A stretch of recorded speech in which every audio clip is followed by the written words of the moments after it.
Hello, everybody. It's your boy DeeDeeJuan again, giving you a quick post-game wrap-up of yesterday's thrilling gun show of a game at the Alamo Bowl. Obviously, the Dogs lost by a score of 57-56 in what uh, one of my friends that I was watching the game with was like, I came here to see a football game and a basketball game broke out. So, yeah. There's a lot to be said about this game, but let's just focus on the part that just sucked the most, which was the defense on both sides. The most blaring stat out there is the defense last night, not tonight, but last night they gave up 123 points total. That's for both teams. So again, to the lowest ranked pass defensive teams. We're playing yesterday, and it definitely showed. Now, granted, high scoring is really exciting, but that just means your defense sucks. Just like a game that ends 14-7. Oh man, the defense was awesome, but the offense couldn't get anything started.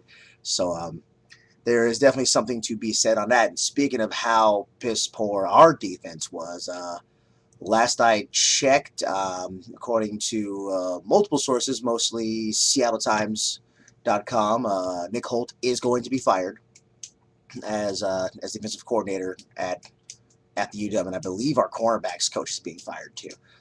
Both firings, I feel, are definitely necessary. We got to go in a completely different direction.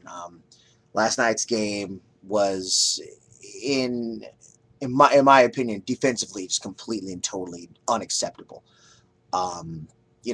What I saw in the first half was like, okay, this is the kind of defense that I can get behind.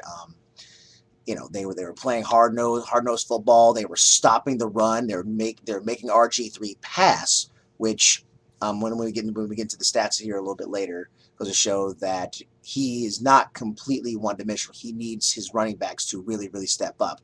And then going into the second half, the defense they made an adjustment, and it was obviously the wrong adjustment. And apparently, we forgot how to tackle as well. There was definitely no wrapping up. There was hitting. I mean, hitting people is great, but you got to wrap up. I mean, that's just the way it is. Just a again, just a terrible effort on for both defenses. I wouldn't be too surprised if some changes are being made at Baylor too, with their defense as well. I'm trying not to be Mr. Poo Poo Pants on this particular game because again, in close games like this, and where both teams are completely scoring, and it's exciting, it's fun because you're seeing your team really put their best foot forward, and you're seeing the other team put their best foot forward. It's almost like you don't want anyone to lose, but you realize that somebody has to lose. I mean, that's the joy of sports. There's a winner and then there's a loser. So we wind up being on the short end of the stick. I have to give it up to Baylor, and again, I do tip my cap to them if I had a cap on right now. I don't. It's actually back there somewhere. But on to let's just break down to the stats. Looking at Baylor, we'll jump down. Sorry, I don't actually have these notes typed up over here like I normally do, so I'm going to be reading these off my notepad, so I won't be looking at the camera a whole lot. I'll be looking down at my paper. RG3, Mr. Robert Griffin III, he was only 24 of 33 for 295 yards and one throwing touchdown. And he also had a rushing touchdown as well. For him, for as much hype as he got going into this game of being a prolific passer, he definitely did not look comfortable in the pocket. And in the first half, we hit him a lot. We did. He also had a fumble in the game as well. That was definitely a key fumble and a key turning point for us, or so we thought, over the course of the game as well. But yeah. 295 yards. I mean, yeah, that's still a great stat. I mean, anytime you get, into the high twos, low threes, it's always a good day. However, it seems to me that their running attack is definitely what's up. I mean, just looking at their their two top running backs on the day. Ganaway, I called him Gamway yesterday. My bad. Ganaway, 21 carries, 200 yards, 5 touchdowns.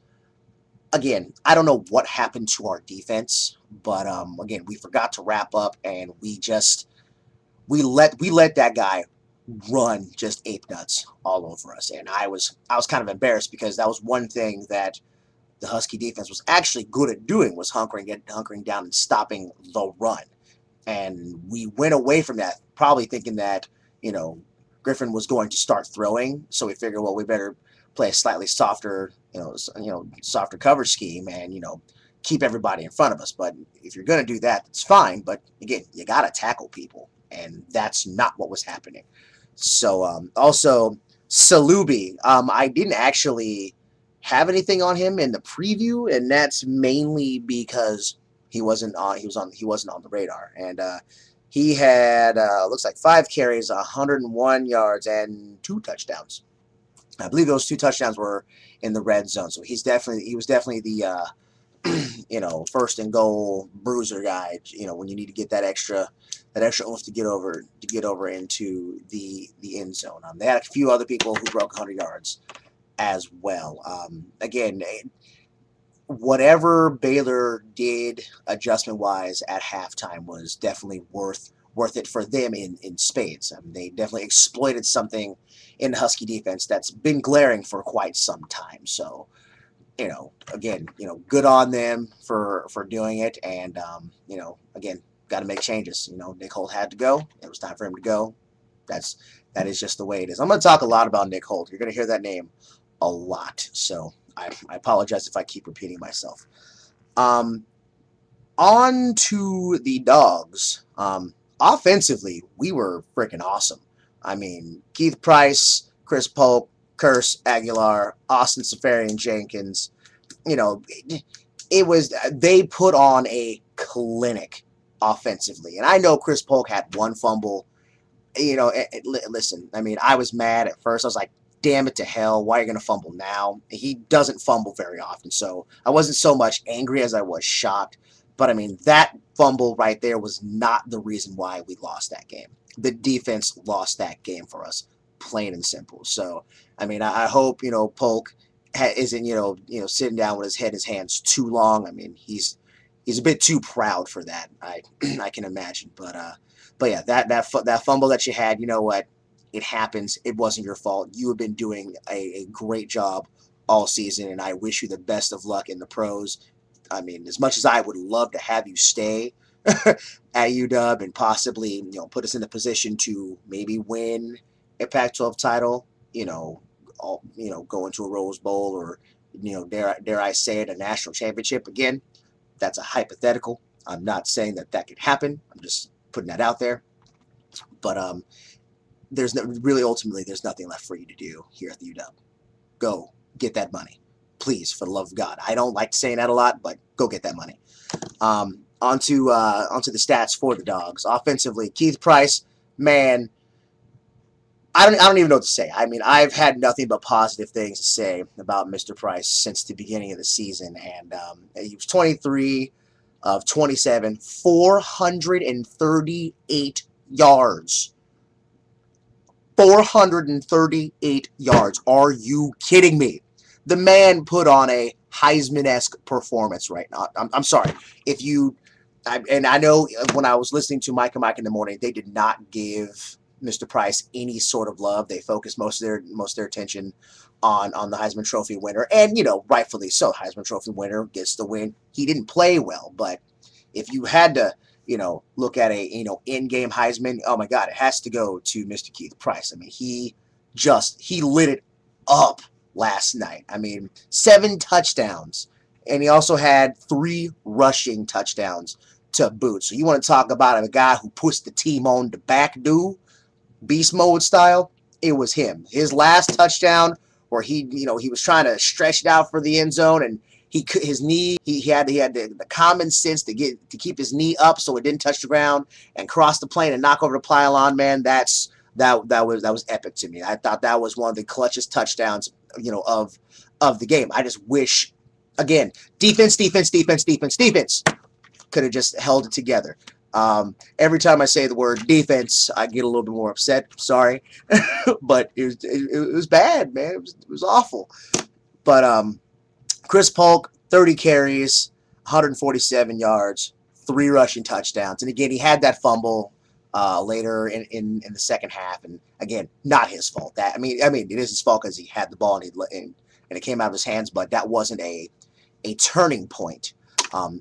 So yeah, the receiving core was also completely amazing. Curse, 5 receptions, 198 yards, and a touchdown. His longest was, I believe, that 80-yard touchdown that he had himself. I mean, he was just like greased lightning out there. It was actually a sight to see again. I wish I could have seen more of that all season as well. Aguilar, 5 receptions, 90 yards, 2 touchdowns. Austin Safarian Jenkins coming in the clutch again. 5 receptions for 59 yards. And Price threw to 4 other people as well. 7 different receivers. That's Brady-esque. That's, Joe Montana-esque. That's, Jim Kelly-esque. Having that many options to throw to has just been an amazing factor for Mr. Keith Price. So that's always good. I mean, all in all, from an offensive standpoint, the Dogs really did in fact get it done. It was completely and totally the defense, and that's the part that frustrates me. I mean, both teams played great games. It was again, it was a shootout. Is exactly what it was, and again, somebody had to come out on the short end of the stick, and it was us. But changes have to be made, and they're being made. I don't know who we're going to pick up as a defensive coordinator and a cornerbacks coach, but Tom Gruden's available, or anybody, who's got a defensive frame of mind. And granted, Gruden's got more of an offensive set mind, but yeah, we need some go on the defense. I want to see people rallying to the ball, hitting people in the mouth, knocking their faces off. When we take people out, then we take people out. That's football, plain and simple. So yeah, again, come out on the short end of the stick. Again, hats off to Baylor. You played a great game. We played a great game. I mean, ultimately, at the end of the day, we got a lot to be proud of as Husky fans. I mean, 56 points is a lot, but we also can't give up 67 points. I mean, it really would have been the fairy tale, ending for a lot of people, for a lot of the seniors on that Husky team, especially. I remember reading the paper. I want to say there's 14 athletes on that team that went through the 0-12 season, to come back, from 0-12 again, go to 2 bowl games consecutively, and to perform well at them is good enough. But to get that win over, a Big 12 team would have really put the icing on the cake. So yeah, that's my post game opinion right now. Next week we'll be talking about the Rose Bowl, and also I'm going to do DeeDeeJuan's Pac-12 awards. I mean, they don't really mean much. They're just something fun, and compare my preseason board ranking wise in the conference to what actually happened. So yeah, that's all. Go Dogs! Congratulations to Baylor. You earned it, and you guys have a happy New Year. Peace out.